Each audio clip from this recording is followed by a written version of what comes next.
Engie affiche son ambition de devenir leader mondial de la transition vers le zéro carbone des entreprises et des collectivités, avec un bel exemple récemment, une stratégie qui s'est illustrée il y a une quinzaine de jours avec la signature d'un beau contrat de territoire intelligent. Voilà, avec Angers Loire Métropole, on pourra y revenir. Et Vattenfall, l'un des plus grands producteurs d'électricité et de chaleur en Europe, présent dans 7 pays, dont la France, détenu en totalité par l'État suédois. Et votre trajectoire de réduction des émissions de gaz à effet de serre a même été jugée cohérente, et c'est un signe par la Science Based Targets Initiative pour atteindre les objectifs fixés à l'accord de Paris. Première question, peut-être de contexte un peu général sur l'ensemble de ces politiques. La transition énergétique a été longtemps drivée, et elle l'est certainement encore par la Commission européenne et par les États. Mais aujourd'hui, on sent quand même qu'il y a un mouvement citoyen. Et Magnus Hall, vous le connaissez bien, ce mouvement, il a été notamment instauré par Greta Thunberg, chez vous, en Suède, mouvement citoyen. Est-ce que vous pensez aujourd'hui que on semble franchir un cap où désormais, justement, cette transition énergétique serait tirée non plus peut-être par les États, mais par d'autres acteurs?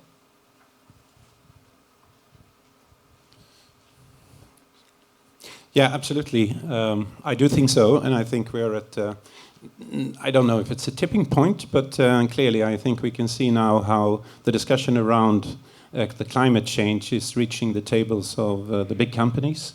I don't think there is, and it's very important that it does, because we need to show that we are prepared to change and fight climate change, and it doesn't become a problem for the youth. I think that's what Greta represents. She represents the anxiety they feel about the future, and we need to act.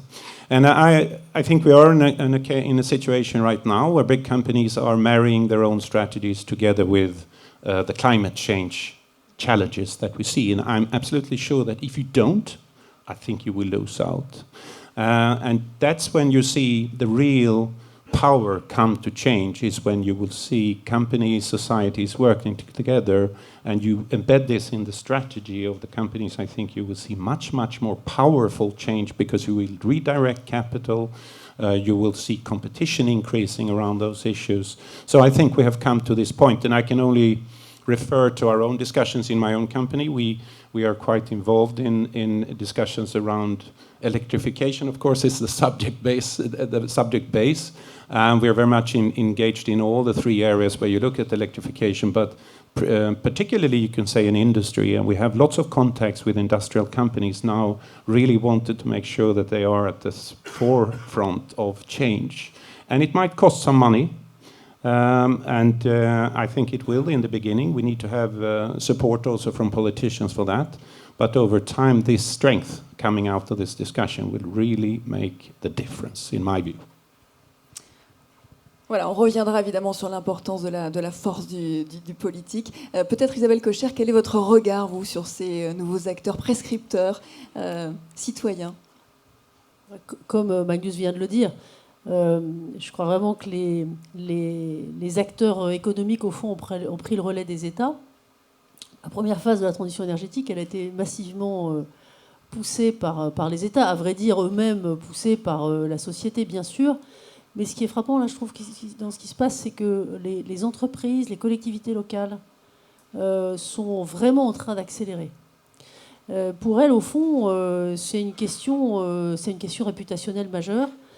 Et les sujets d'énergie, moi, ce que je trouve frappant, c'est qu'ils étaient encore il y a quelque temps des sujets vus comme des sujets techniques, de second rang, finalement, pour une entreprise. Et des sujets délégués aux directions des achats, des sujets délégués aux directions techniques de l'entreprise.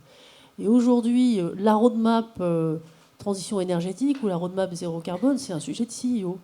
C'est un sujet stratégique, c'est un sujet fondamental de positionnement. Donc la nature de cette problématique a vraiment changé, je crois. Et c'est vrai dans les grandes entreprises. Et à mon avis, plus elles ont une marque, au fond, qui est pour elle un vrai actif, et plus la marque a une forte réputation, et plus c'est vrai. Et nous sommes équipés, vous entendrez Mathias Lelièvre tout à l'heure, d'un dispositif spécial, vraiment de conseil et de formalisation avec les entreprises, mais à très haut niveau, ça se passe avec les CEO et leurs comités exécutifs, de roadmap zéro carbone. Et on a une équipe de 2000 personnes maintenant qui fait ça dans le monde entier. Et je suis frappée de voir à quelle vitesse les grandes entreprises basculent, parce que je pense qu'elles savent que leurs clients et leurs collaborateurs, de toute façon, vont leur donner... alors si on le voit de côté positif, vont leur donner une forme de prime d'attractivité si elles le font, et à l'inverse, sont vraiment à risque si elles ne le font pas. Et nous l'avons observé sur notre groupe, puisque nous sommes passés en quelques années d'un groupe qui était en fait, par les métiers qui étaient les nôtres, assez lourdement émetteur de carbone, à un groupe qui s'est spécialisé dans vraiment la transition zéro carbone, en accompagnant à grande échelle les entreprises dont je viens de parler, par exemple, avec, on y reviendra, je pense, vraiment une forte approche économie d'énergie. Je peux vous dire que, d'abord, la dynamique client a changé, mais dès la première année. Ça, c'est impressionnant. C'est-à-dire, dès qu'on a annoncé ça, zéro carbone, et qu'on a montré que c'était du vrai, et pas juste un discours, on a eu chaque année plus de clients que l'année précédente. On a inversé nos dynamiques. On était en croissance organique négative de clients pendant toute une période, 2012 à 2015. Bon. Dès 2016, on est reparti. Et les talents, encore plus spectaculaires, ont tourné à 250 000 CV reçus par an. C'est un KPI que je regarde toujours. C'était notre rythme de croisière. Et à partir du moment où on a changé, on a vu continuellement augmenter cette attractivité-là dès la première année. Et aujourd'hui, on est à pas loin de 800 000 par an. Donc c'est vraiment sensible. De réputation, en fait, même pour les entreprises. C'est un enjeu réputationnel qui pèse directement sur l'attractivité de l'entreprise. Alors nous le sommes appliqués à nous-mêmes, et ce que nous voyons, c'est que les clients de tout secteur industriel raisonnent comme ça de plus en plus, et plus ils sont exposés à l'opinion, et sans doute encore plus quand ils sont exposés aux jeunes, et plus c'est vrai. Et c'est en train d'accélérer, donc alors ça ne nous met pas encore sur la trajectoire de degrés, et très très loin s'en faut, mais c'est quand même en train de bouger. On a parlé des citoyens, les collectivités territoriales aussi sont des drivers pour vous. J'ai évoqué Angers, il y a aussi Berlin, il y a plein d'exemples. Comment vous voyez la situation évoluer de ce côté-là ? De la même façon que pour une entreprise, finalement, être capable de démontrer que oui, il y a bien un chemin engagé, et sérieusement, industriellement, si je puis dire, les collectivités locales, c'est pareil, elles sont face à une population qui le leur demande. Et donc... de la même manière que nous le faisons avec les entreprises, nous avons avec les villes les approches zéro carbone dans la durée. Alors les villes, les campus universitaires, tous ceux qui sont en charge d'un territoire. Effectivement, Angers, la métropole d'Angers, c'est une métropole régionale, mais significative, s'est lancée dans une approche de ce genre-là. Et nous mettons en œuvre avec elle une stratégie qui tend vers zéro carbone et qui n'induit pas de coût pour les citoyens. C'est le point. Il n'y a pas de place pour augmenter les factures d'énergie. Enfin, je crois. Peut-être qu'en Suède, il y en a, mais je ne crois pas non plus. Et au fond, on le voit dans tous les pays. Nous, on est dans 60 pays, c'est vrai partout. Donc il faut arriver à faire zéro carbone, oui, mais pas plus cher. Et ça, c'est le dilemme. Je pense que la limite, elle n'est pas technologique, elle est économique. Qu'il faut trouver. Il faut sortir par le haut de ce fin du monde, fin du mois, qui est si spectaculairement exprimé quand même. Les deux sont à prendre en compte. Les deux sont vrais. Et donc, pour sortir de là par le haut, faut consommer moins d'énergie. Donc c'est une approche très systématique, très industrielle et profonde de comment on devient plus sobre, comment nos infrastructures, nos bâtiments, nos usines, notre façon de vivre dans les villes aussi devient plus sobre en énergie. Du coup, on en consomme beaucoup moins. Angers, 66% d'économie d'énergie. 66% d'économie d'énergie en 12 ans. Là, c'est pas marginal. Et du coup, l'énergie qui reste, c'est pas grave si elle coûte un peu plus cher à l'unité. Parce qu'au global, la facture... on en consomme beaucoup moins. Ouais. On reviendra sur ces sujets-là avec Anna Colucci de la DG Comp tout à l'heure, bien sûr, pour trouver ce bon équilibre. Magnus Sol, vous n'hésitez pas à réagir, notamment sur cette importance des territoires qui viennent vous challenger. Alors, je ne sais pas si c'est le cas aussi en Suède. Est-ce que vous sentez une pression accrue des collectivités, des territoires ? Well, I think Sweden is a bad example from that aspect because we have locally, Sweden as a country is fully decarbonized in electricity production. Where we have our issues is really in transportation, industry and agriculture. So the pressure is not so much on the local. But if I take another example than Sweden, if I go to Berlin, of course, where Vattenfall is the main supplier of heat, the electricity supplier, the grid supplier, of course, there we have had a very big discussion around how we deal with the future. And there we have a lot of coal for the district heating system, which we have now, in cooperation with the city, made a plan to phase it out totally by 2030. So absolutely, the local discussion is very important, I think. But it is a combination of things. And just as an example of my own company, I think what you, and I'm very happy to sit here with you, Isabelle, because I think we share very much the view of the future when I read about what ENGIE is doing, and I think we see it the same way, that you have to be on the forefront of things. And in our company 2 years ago, we decided for the purpose for us is to make it possible for our customers, the people who deal with us in electricity and our services in heat, to live without fossil fuels within 1 generation. And the whole point of 1 generation, I always get this question, 1 generation, when it's 25.4 years or 20, I mean, that's the engineer's question. But the real question is, it's about the commitment to the next generation, that we should be there. And I can see clearly internally, like you just mentioned, how people grow with this thing. And we have exactly the same experience, that people come to us. The big difference between our company today and 5 years ago is that we are now looked upon by others, companies, industries. They come to us to look for what we think we can do for them. And as a company, you know, that's totally different. And why wouldn't that be the same for every other company in every other industry? That if you are on the forefront, you will be the one people look for. You will have the capital, you will have the recruitment, you will have the partners you need, because that partnership part of this is very important. We cannot do anything on our own, more or less. We need to work with cities, with companies, with, of course, individual consumers. But I think I totally agree on this issue here when it comes to the fact that if you are not in this change, I think you might find you disappear. And you can see big brands have made mistakes in these areas before, and in other areas, of course. But if you do that, the value at stake, if you're not there, is huge. So I think this is more now noted in general terms. I think it's very much pushed by my fellow national colleague, Greta. Not that she has the solutions, but she puts the point to the importance of the question, and that she expects society and business to find solutions. So I think we will see much more of that drive now. And I think you have 2 companies here now representing that quite sincerely. And I'm very proud of that, because I think it is the right way to go. Alors on va revenir sur ce zéro carbone d'ici une génération, et d'une façon plus générale, on sait que la part d'électricité va grandir dans la consommation. Comment faire, Isabelle Kocher, peut-être en réponse, pour que cette part d'électricité soit de plus en plus décarbonée vers le zéro carbone, justement? Alors je sais bien qu'ici on a l'UFE.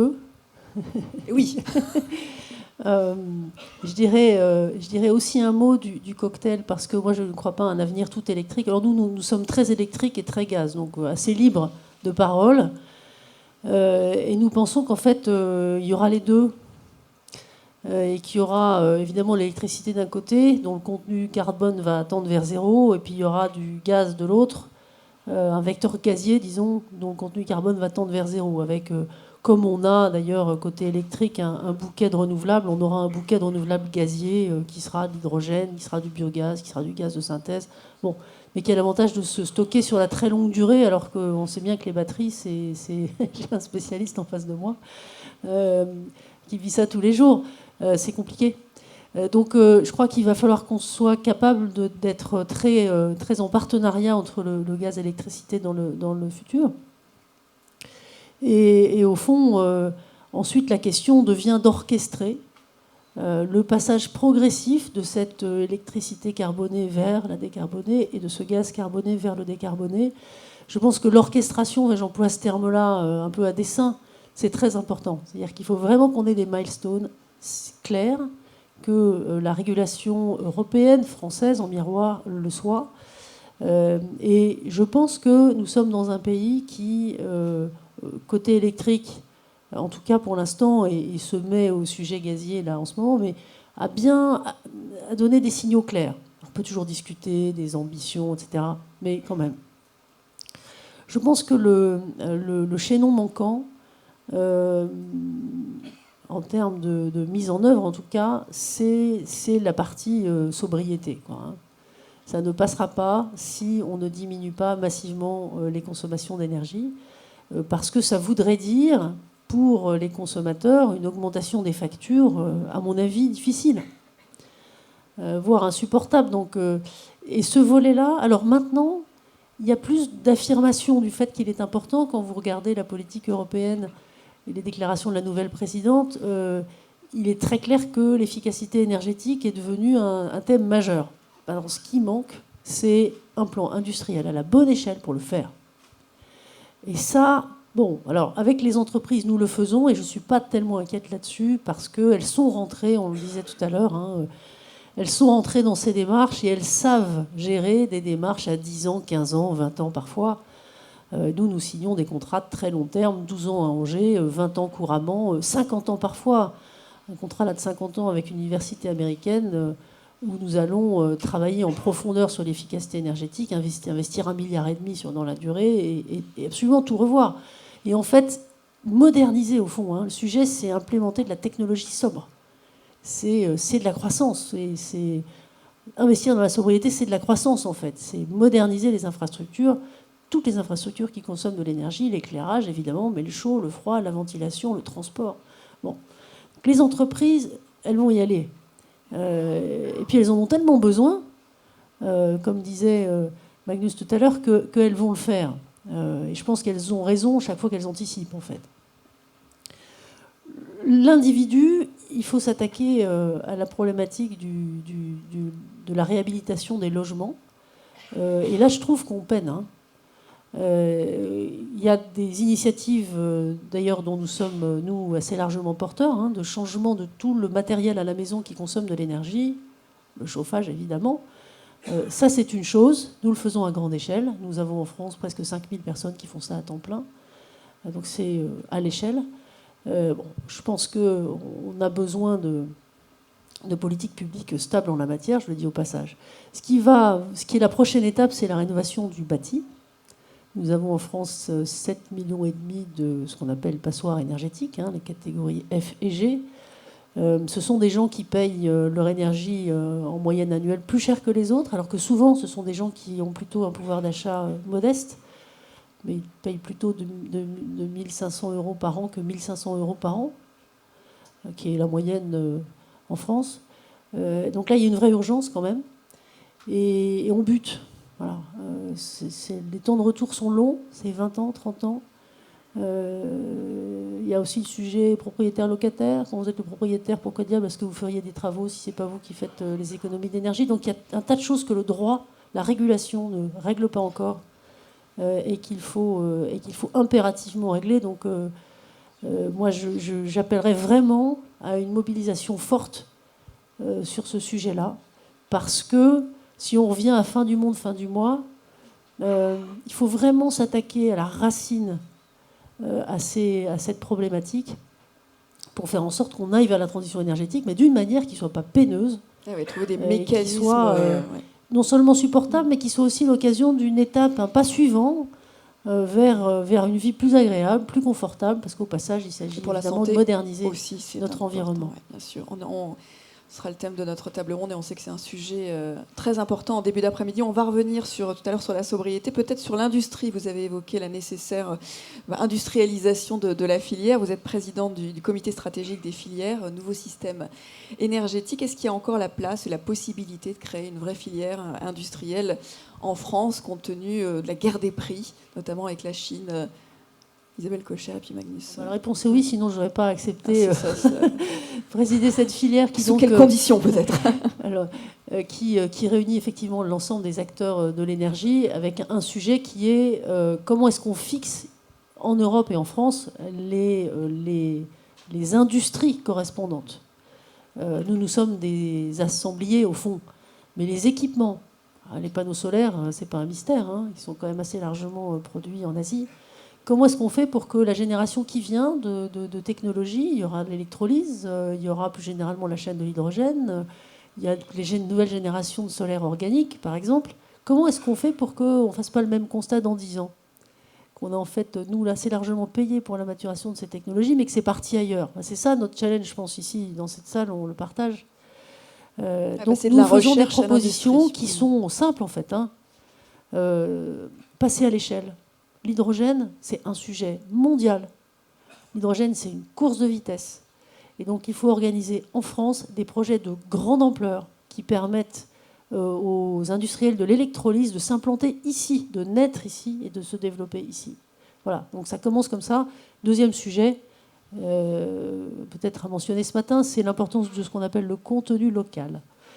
Alors, dans beaucoup de pays du monde, quand vous répondez à un appel d'offres, c'est notre quotidien, on vous demande quel est le contenu local de votre proposition. Si vous répondez à un appel d'offres en Amérique latine, on vous demande quelle est la part de la valeur ajoutée dans ce que vous proposez qui va être au fond, qui va reposer sur une activité dans le pays dont on parle. En France, ça n'existe pas. Alors, c'est vrai que l'Europe n'est pas née dans cette logique, et l'Europe, elle est née plutôt dans une logique d'organiser un marché compétitif. Il est absolument urgent que l'Europe ait une politique industrielle. Et donc le contenu local, la mesure du contenu local, la demande d'un contenu local, ça, je pense que c'est vraiment l'avenir aussi. Agnès, sur cette création d'une filière industrielle, sur l'innovation, les nouvelles technologies, le stockage, l'hydrogène, sur ces sujets-là, est-ce que c'est possible selon vous en Europe et à quelles conditions? Absolutely, it is feasible and it is necessary, I think. We need to make sure that we have industrial policies supporting this, and to me, it's one thing is to start big projects, which attracts a lot of companies to come to different countries and invest. The other thing I think we will see is that individual companies will start probably earlier on with tangible development projects, and we have to make sure that we can give support to those projects at early stages in order to make, because some risk-taking needs to be done here. Not necessarily these projects will be competitive from the beginning. We are very much believing in electrification. Definitely gas will be there, but I think we will see increased electricity usage for the future. You can see that in the industry. Of course, if you take transportation, for sure. If you take heat, a lot of the gas will go to heat pumps because it's an efficient way of using the electricity. And then you will also see industry coming in there. One, I think, very interesting thing when it comes to electrification and industry is that in this future, and I think the minister mentioned that when we will have much more intermittent production of electricity, we need to involve all the systems to a much different level than we do today, because otherwise we are not going to be able to balance the system. And suddenly, the big consumers of electricity and electrification will be an important part of us building more renewables, because they will become part of the flexibility of the system. So storage, yes, you will need much more storage in order to handle the system of more renewables. You will get a big part of that by the electrification of cars, but that's only short term. The problem will remain, and I think that's also where you said gas will come in. That's the long-term storage, which we need to handle. But connecting the systems in the future, and if we just mention the word digitalization, I think it will come to a totally different new level in our industry. And I sometimes say that perhaps we will look more like a software company in the future, in the sense that we have to run the systems it's going to be very complex, the systems. But what you need to make sure is that the consumers and everybody around it finds it very simple. So we have to find simple solutions. But yes, definitely, we need to address the storage issues, and coming all the way back to the industry part, that if we don't, in this new discussion around the new Green Deal or whatever it's going to be called, if we don't marry that with a successful industry policy, I don't think we will reach the targets. So it will all play together, and my base assumption is that electrification will be a key issue when we go forward. Je vous reposerai la question tout à l'heure avec votre casquette d'Eurélectrique, de président, sur comment est-ce que l'on organise justement les R&D, innovations des grands industriels en Europe, mais on y reviendra dans la table ronde tout à l'heure.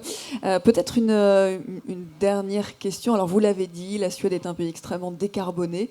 Comment est-ce que vous pouvez tirer parti de cette expérience finalement pour aller vers des pays qui sont plus carbonés aujourd'hui? Vous avez parlé de Berlin tout à l'heure. Quelles sont les pistes d'action?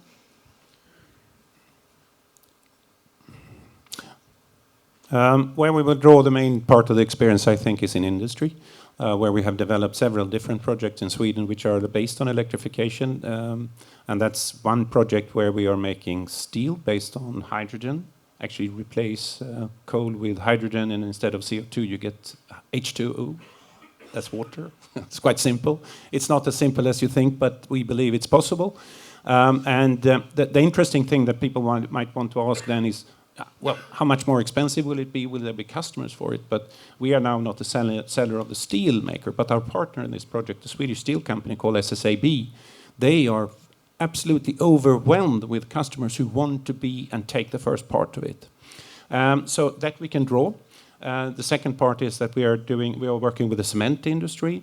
We're working with the refinery industry to make biofuels.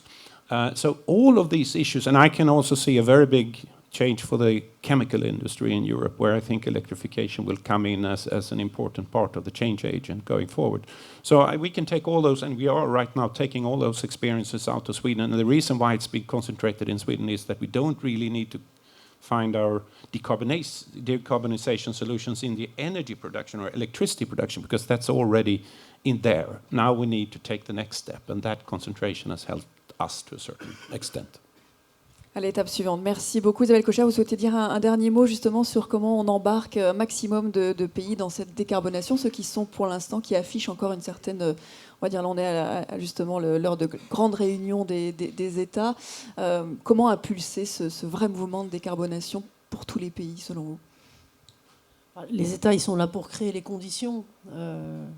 Moi je pense que cette transition, elle est fondamentalement, elle est mise en œuvre par les acteurs, par les acteurs industriels, par les collectivités locales. On en a parlé tout à l'heure. Non, les États sont là pour créer les conditions. Je pense que plus il y a de transparence imposée aux entreprises, et plus la bascule s'opère vite, parce que dans le monde d'aujourd'hui, quand même, la pression par le consommateur est extrêmement forte. Et donc, simplement pour qu'elle puisse, d'une certaine manière, pour qu'elle puisse s'exercer, il faut que l'information soit disponible. Donc je pense que les États, et on parle rarement de ce sujet, c'est pour ça que je l'évoque, ils sont là pour veiller à ce que la transparence soit faite partout, que les méthodologies s'alignent évidemment, mais que demain on puisse permettre à tout le monde de comparer facilement les produits de consommation. Et d'ailleurs, je pense qu'on pourrait imposer la même chose aux fonds d'investissement. Un dernier mot là-dessus. Je suis frappée de voir que le même individu, qui est quand même, quand on y réfléchit bien, nous sommes tous ici à la fois des consommateurs, des talents, on espère, en tout cas des forces de travail, et des épargnants. Bon, en tant que consommateur, je pense qu'on est bien équipé, qu'on fait attention à ce qu'on fait. En tant que force de travail, je suis frappée de voir que les talents sont très attentifs à pour qui ils acceptent de travailler ou pas. Et pas seulement les jeunes, hein. On a parlé beaucoup des jeunes, mais dans nos entreprises, on le voit bien. En tant qu'épargnant, souvent le même individu ne sait pas très bien. Ne sait pas très bien où il épargne, en fait. Et la transparence sur cette chaîne-là n'est pas faite. Et le jour où elle se fait, je pense qu'on fera la bascule plus vite. Et je pense que les États, pour revenir à votre question, ils ont leur rôle à jouer dans les standards de transparence qu'ils fixent, y compris dans le monde de l'investissement. Eh bien, merci beaucoup. Merci à tous les deux. Merci Isabelle Kocher. Magnus Hall, vous restez avec nous pour la table ronde. Vous pouvez rester à votre place, c'est parfait. Merci beaucoup.